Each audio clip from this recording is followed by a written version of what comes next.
ಮಾಡಿಬಿಡ್ತೀನಿ ಈ ಕಡೆಗೆ. ಅಮ್ಮ ಇವೆರಡು ಎರಡೇ ಇದಲ್ವಾ?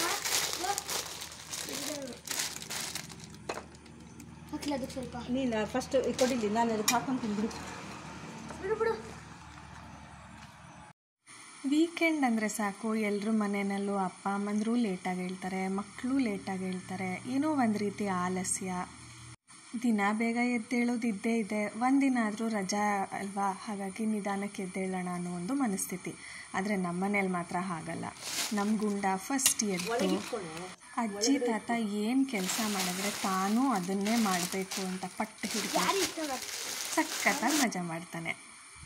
ಈಗ ಮಳೆ ಶುರುವಾಗಿರೋದ್ರಿಂದ ಅಜ್ಜಿ ಮೊಮ್ಮಗ ಇಬ್ಬರು ತರಕಾರಿ ಬೀಜನೆಲ್ಲ ಹಾಕೋಕ್ಕೋಸ್ಕರ ಮಣ್ಣೆಲ್ಲ ಹಾಕಿ ಸಣ್ಣ ಸಣ್ಣ ಲೋಟಗಳಲ್ಲಿ ರೆಡಿ ಮಾಡ್ಕೊತಾ ಇದ್ದಾರೆ.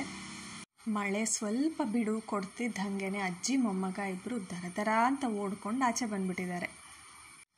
ಫಸ್ಟು ಲೋಟಗಳ ಮೇಲೆ ತರಕಾರಿ ಹೆಸರೆಲ್ಲ ಬರ್ಕೊಂಡು ಆಮೇಲೆ ಅದಕ್ಕೆ ಮಣ್ಣು ತುಂಬಿಸಿ ನಂತರ ಬೀಜಗಳನ್ನೆಲ್ಲ ಹಾಕ್ತಾ ಇದ್ದಾರೆ. ಇದಕ್ಕೊಂದು ಸ್ವಲ್ಪ ನೀರು ಚುಮ್ಕಿಸ್ಬಿಟ್ರೆ ತರಕಾರಿ ಬೀಜಗಳೆಲ್ಲ ರೆಡಿ. ಮನೆಯಲ್ಲಿ ವಾತಾವರಣ ಹೇಗಿರುತ್ತೋ ಮಕ್ಕಳು ಹಾಗೆ ಬೆಳೀತಾರೆ ಅಂತ ದೊಡ್ಡವ್ರು ಹೇಳ್ತಾರಲ್ಲ, ಅದು ನಿಜ ಅನ್ನೋದು ನನಗಿವತ್ತು ಗೊತ್ತಾಯಿತು.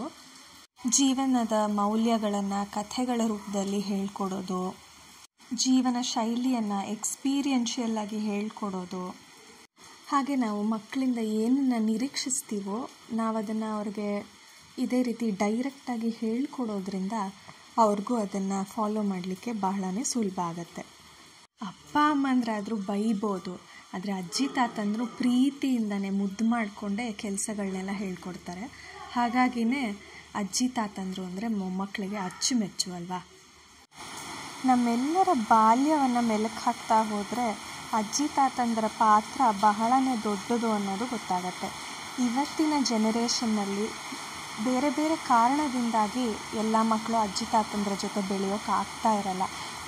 ವಾಸ್ತವವಾಗಿ ಮೊಮ್ಮಕ್ಕಳಿಗೆ ಅಜ್ಜಿ ತಾತ ಬೇಕು, ಅಜ್ಜಿ ತಾತಂದ್ರಿಗೂ ಮೊಮ್ಮಕ್ಕಳು ಬೇಕು. ಅದರ ಮಧ್ಯದಲ್ಲಿ ಅಪ್ಪ ಅಮ್ಮಂದ್ರೆ ಭಯ. ಇಷ್ಟ ಆಗಿ ತಿಂಡಿ ತಿನಿಸು ಎಲ್ಲ ಕೊಡಿಸ್ಬಿಟ್ರೆ ಎಲ್ಲಿ ಬೈದ್ಬಿಡ್ತಾರೋ ಅನ್ನೋ ಒಂದು ಭಯ, ಅಳುಕು ಎಲ್ಲ ಮನಸ್ಸಿನಲ್ಲಿರುತ್ತೆ. ಒಟ್ಟಿನಲ್ಲಿ ಮೊಮ್ಮಕ್ಕಳಿಗೋಸ್ಕರನೇ ಅಜ್ಜಿ ತಾತಂದ್ರ ಹೃದಯ ಯಾವಾಗಲೂ ಮಿಡಿತಾ ಇರುತ್ತೆ. ನಾನು ಚಿಕ್ಕವಳಾಗಿದ್ದಾಗ ಅಜ್ಜಿ ತಾತ ಎಲ್ಲಾದರೂ ಹೊರಗಡೆ ಹೋದರೆ ವಾಪಸ್ ಬಂದ ತಕ್ಷಣ ನಂಗೇನು ತಂದಿದ್ದೀರಿ ಅಂತ ಕೇಳ್ತಾ ಇದ್ದೆ. ಅದೇ ನಾನೆಲ್ಲಾದರೂ ಅಜ್ಜಿ ಮನೆಗೆ ಹೋಗಿ ಬಂದರೆ ಅಥವಾ ಬೇರೆ ಇನ್ನೆಲ್ಲಾದರೂ ಹೋಗಿ ಬಂದರೆ ಅಜ್ಜಿ ತಾತ ಫಸ್ಟ್ ನನ್ನನ್ನು ನೀನು ನಮಗೋಸ್ಕರ ಏನು ತಂದಿದ್ಯಾ ಅಂತ ಕೇಳೋರು. ಹೀಗೆ ಅಜ್ಜಿ ತಾತಂದ್ರ ಜೊತೆ ಮೊಮ್ಮಕ್ಕಳು ಬಾಂಡಿಂಗ್ ಇರೋದು ಅಲ್ವಾ.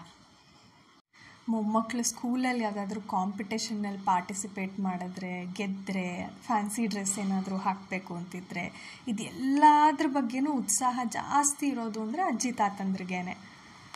ನಿಜ ಹೇಳಬೇಕು ಅಂದರೆ ಏಷ್ಯಾ ಖಂಡದಲ್ಲೇ ಜಾಯಿಂಟ್ ಫ್ಯಾಮಿಲಿಗಳಿರೋದು. ನಮ್ಮ ಭಾರತ ದೇಶದಲ್ಲಿ ಮಾತ್ರನೇ ಅಲ್ಲ, ಇನ್ನು ಎಷ್ಟೋ ದೇಶಗಳಲ್ಲಿ ಜಾಯಿಂಟ್ ಫ್ಯಾಮಿಲಿಗಳಿದೆ. ಹೊರಗಡೆಯಿಂದ ನೋಡೋರಿಗೆ ಒಟ್ಟು ಕುಟುಂಬ ಅನ್ನೋದು ಒಂದು ವ್ಯವಸ್ಥೆ, ಇದರಲ್ಲಿ ತುಂಬ ತಾಪತ್ರಯಗಳಿರುತ್ತೆ, ಫ್ರೀಡಮ್ ಇರಲ್ಲ, ಇಷ್ಟೇ ಕಾಣಿಸುತ್ತೆ. ಆದರೆ ನಮ್ಮ ಜವಾಬ್ದಾರಿಯ ಜೊತೆಗೆ ನಮ್ಮ ಜೊತೆಯಲ್ಲಿರೋರ ಜವಾಬ್ದಾರಿಯನ್ನು ಕೂಡ ತಗೊಳ್ಳೋದು ಎಷ್ಟು ಮುಖ್ಯ ಅನ್ನೋದು ನಮ್ಮ ಒಟ್ಟು ಕುಟುಂಬದಲ್ಲಿ ಮಾತ್ರನೇ ಸಣ್ಣ ವಯಸ್ಸಿನಿಂದ ಎಲ್ರಿಗೂ ತಿಳಿಸ್ಕೊಡ್ಲಿಕ್ಕೆ ಸಾಧ್ಯವಾಗೋದು. ಆದರೆ ಇವತ್ತಿನ ಮಟ್ಟಿಗೆ ಒಟ್ಟು ಕುಟುಂಬದಲ್ಲಿ ಇಲ್ಲದೆ ಹೋದರೂ ಪರವಾಗಿಲ್ಲ, ಒಟ್ಟಾಗಿದ್ಕೊಂಡು ಜಗಳ ಆಡದೇ ಇದ್ದರೆ ಒಂದು ಸಾಕು ಅಲ್ವಾ. Dedicating this to grandchildren and grand parents.